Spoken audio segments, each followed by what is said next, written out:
बात बनी, आपने ट्वीट किया है कि सहमति बन गई है, कितने सीटें आपकी पार्टी को मिली? भाई हकीकत है, मैं दोहराता हूँ जो मैं बार बार कहता हूँ कि मैं गठबंधन धर्म की मर्यादा को तोड़ूंगा कि मैं कोई भी बात सार्वजनिक आप लोगों के साथ पहले कर लूँ, जबकि गठबंधन और आप लोगों ने देखा है कि हमेशा से 2014 में भी गठबंधन के तमाम साथियों ने बैठकर इसकी घोषणा की, 15 में भी विधानसभा के चुनाव में भी हम लोगों ने ऐसा ही किया, 19 में भी ऐसा ही रहा, 20 में भी ऐसा ही रहा।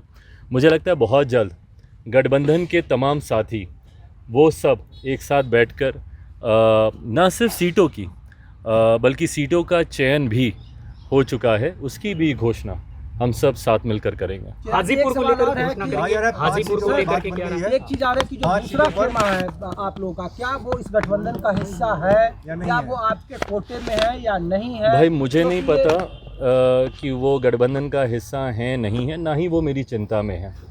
हाँ, इतना मैं कह दूं कि मेरे पास किसी का कोटा नहीं है।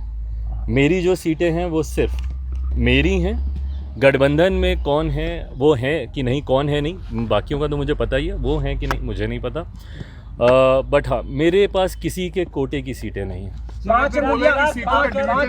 किसको कौन सी सीटें मिलेगी डिसाइड हो चुका है, फॉर्मल बस अनाउंसमेंट? जी, फॉर्मल अनाउंसमेंट बाकी है, बाकी सारी चीज़ें डिसाइड हो चुकी हैं। चिराग जी, एक सवाल ये है, बता रहा है कि हाजीपुर आपके पास। चिराग जी एक सवाल ये है कि अभी नीतीश कुमार के साथ भी आपको एक मंच पे खड़ा रहना होगा, एक मंच साझा करना होगा, क्या इसके लिए आप तैयार हैं? देखिए, लक्ष्य आपको तय करने ज़रूरी हैं, और जब आप बड़े उद्देश्य की तरफ अग्रसर होते हैं तो वो उद्देश्य आपकी प्राथमिकता बनता है। कई बार कई मौक़ों पर हर किसी ने अपने मतों को अलग रखकर गठबंधन के हित में, राष्ट्र हित में फैसले लिए हैं।